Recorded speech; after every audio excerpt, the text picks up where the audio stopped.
தன்னுடைய மதிநுட்பத்தால் அனைவரையும் மயக்கும் என் மனதிற்கு பிடித்த மிதுனராசிக்காரர்களை எப்படி இருக்க போது இந்த 2025 வருட ஆவணி மாதம் அப்படின்னு பார்த்தா, சத்தியமா சொல்றேன், இந்த 12 ராசியில யாருக்கு நல்லா இருக்கோ இல்லையோ, மிதுனராசிக்காரர்கள்ட்ட இந்த மாசம் ஏற்றமும் மாற்றமும் வரக்கூடிய மாதமாக இருக்கிறது.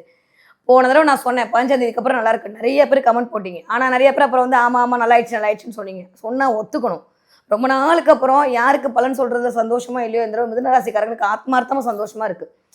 ஏன்னா ஒரு லட்டு தன்னா சாப்பிட்ற மாதிரி ஒரு கிரகத்தை வச்சுக்கிட்டே மாரடிக்க முடியல. பத்தாவதுக்கு சுக்கிரனை வேற கூப்பிட்டு வந்து உட்கார வச்சுக்கோம்.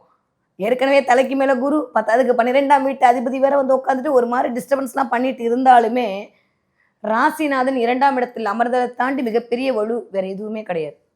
அதனால போன மாசம் 15ஆம் தேதிக்கு அப்புறமே நிறைய மிதுன ராசிக்காரர்களுக்கு ஒரு மாற்றம், ஒரு ஏற்றம் உண்டாயிருக்கு. அது ராசிநாதன் போய் காலபுருஷனுடைய 4ஆம் வீட்டில் அமர்ந்திருக்க நிறைய பேருக்கு வீடு, மனை, வண்டி, வாகனம், மாற்றம், ஏற்றம் எல்லாம் நிகழ்ந்திருக்கும். ஸோ அந்த அளவுக்கு மிதுன ராசிக்காரர்களுக்கு ஏற்றமும் மாற்றமும் நிகழக்கூடிய மாதமாகத்தான் இந்த ஒரு மாத காலம் என்பது இனிதே ஆரம்பம். எப்பயுமே நான் சொல்லியிருக்கேன், இந்த புதனுக்கு வந்து அப்படியே சூரியனோட இருக்கிறது மாதிரியான ஒரு பிரீத்தி வேற எதுவுமே இல்லையாமா. ஜோதிட நூல்கள்லாம் அப்படிதான் சொல்லிட்டு இருக்கு. அது வேற மாதிரி எடுத்தாலும் பரவாயில்ல, இல்லை அது வேற யோகத்தை எடுத்தாலும் சரியில்லை.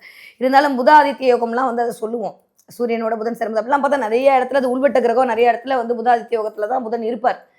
இருந்தாலுமே இந்த ஒரு மாத காலம் ஒரே ஒரு வார்த்தை சொல்லவா, நீங்க பண்ற முயற்சிகள் எல்லாமே வெற்றியை கொடுக்க போகிறது. திட்டமிட்ட காரியங்கள் அனைத்தும் இனிதே தடை தங்கு தாமதமின்றி நடக்க போகிறது. ரொம்ப ரொம்ப நல்லா இருக்குங்க. 2ஆம் இடத்தில் ராசிநாதன் இருக்கிறதோட ஒரு பெரிய ப்ளஸ் பாயிண்ட் ஏதாவது ஒன்று இருக்கா? வேற எதுவுமே கிடையாது. 25ஆம் தேதி வரைக்கும் இந்த மாதம் சூப்பராக இருக்கு. எப்போ? ஆகஸ்ட் மாதம். தென் அதுக்கப்புறம் ரொம்ப ரொம்ப நல்லா இருக்கு.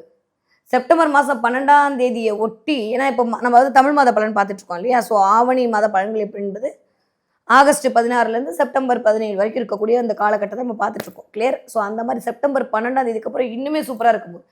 செப்டம்பர் 12ஆம் தேதிக்கு அப்புறம் நிறைய மிதுனராசிக்காரர்களுக்கு இடம், மனை, வண்டி, வாகனம் யோகம் கூடி வருகிறது என்றுதான் சொல்ல வேண்டும். ஏனென்றால் புதனோட வீட்டில் சூப்பராக இருப்பார். பத்ததுக்கு செவ்வாய் எல்லாம் லேண்டை இண்டிகேட் பண்ணக்கூடிய விஷயம் தான். ஸோ லேண்ட் ரிஜிஸ்ட்ரேஷன் நடப்பதற்கான வாய்ப்புகளும் கண்டிப்பாக மிதுன ராசிக்காரர்களுக்கு இனிதே ஆரம்பம். இல்லை லேண்ட் சம்மந்தப்பட்டு போய் பார்க்கறது, ஏதோ ஒரு இடம், ஏதோ ஒரு மனை, ஏதோ ஒரு வாகனம், இல்லை வித்தியஸ்தானம், இல்லை கல்விஸ்தானம், எக்ஸ்ட்ரா கரிக்குலர் ஆக்டிவிட்டீஸு, நிறைய பேருக்கு வேலை வாய்ப்பு, நிறைய விட்டு போன வேலையெல்லாம் திரும்ப கிடைக்கிறதுன்ற மாதிரி இந்த செப்டம்பர் மாதம் ரொம்ப ரொம்ப மகத்தான மாதமாக மிதுன ராசிக்காரர்களுக்கு கண்டிப்பாக நிகழ்த்து. யாரெல்லாம் வேலையில் பிரச்சனையாக இருந்தீங்களோ, நான் போன மாதமே ஓரளவுக்கு ஆல்மோஸ்ட் எனக்கு தெரிஞ்சு சூரியனோட பொசிஷன் வச்சு நல்லா இருக்குது. இந்த மாதம் இன்னுமே நல்லா இருக்குது.